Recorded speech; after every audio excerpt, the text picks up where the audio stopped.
तो पिछले पार्ट में हमने देखा था कि ली अपने दोस्त चेन के घर आया हुआ था। वो उसे एक टेक्निक बताता है जिससे उसका दोस्त चेन अपनी पावर को बढ़ा सके। और फिर अब कंपटीशन स्टार्ट हो चुका था। कंपटीशन में पहली फाइट थी फ्लेम लॉर्ड की, जो कि उसने जीत ली थी। अब वहाँ खड़े अनाउंसर 3rd और 4th नंबर वाले को वहाँ बुलाते हैं।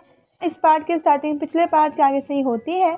हमें बीच की फाइट नहीं दिखाई जाती। अभी यहाँ पर लास्ट ली का नंबर था। हम देखते हैं कि ली जब आगे आता है तो उसका ओड नंबर था, इस वजह से अभी उसके लिए कोई अपोनेंट था ही नहीं।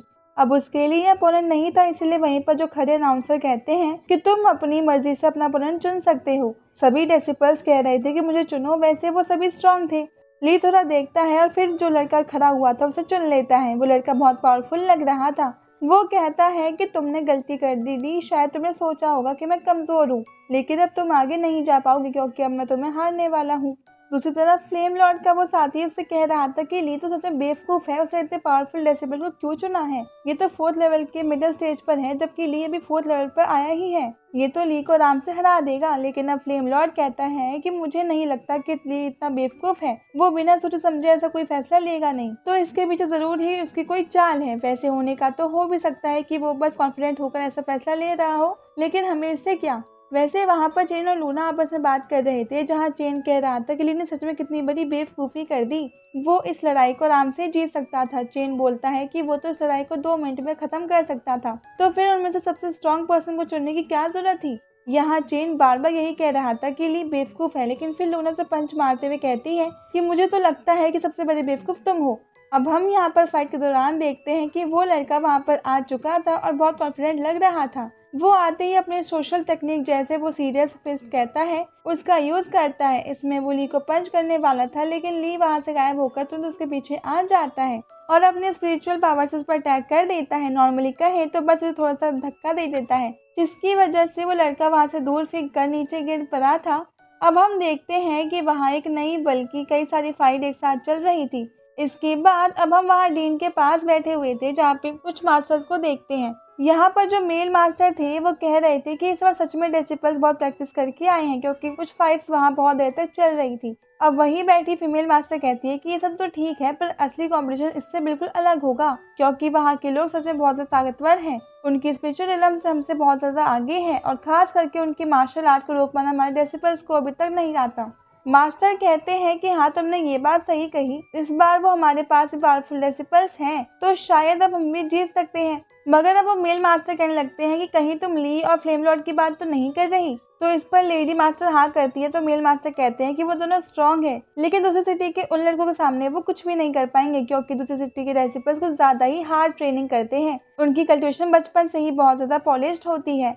अब हम यहाँ पर ये फाइट के बीच आ जाते हैं। इस वक्त फ्लेम लॉर्ड और एक दूसरे लड़के की फाइट चल रही थी। वो लड़का भी सच में स्ट्रॉन्ग था, और साथ ही उसके पास एक बहुत ही पावरफुल वेपन भी था, जिसे वो लॉन्ग रेंज अटैक के लिए भी यूज कर रहा था। और साथ ही साथ उसकी जो एनर्जी थी वो एक डिफेंस टाइप एनर्जी थी, जिस वजह से फ्लेम लॉर्ड जब भी अपने वेपन का यूज करते हैं तो वो लड़का वहाँ पर एक छोटा सा बैरियर टाइप का क्रिएट कर उसके हर अटैक को रोक दे रहा था। लेकिन फ्लेम लॉर्ड भी बहुत समझदार थे, ये स्पीड के साथ अपने अटैक का यूज करते हैं, जिस वजह से वो लड़का उसके अटैक को ज्यादा देर तक नहीं रोक पाता। और जब फ्लेम लॉर्ड अपनी फायर का इस्तेमाल करता है तो यहाँ पर उस लड़के की हार हो जाती है।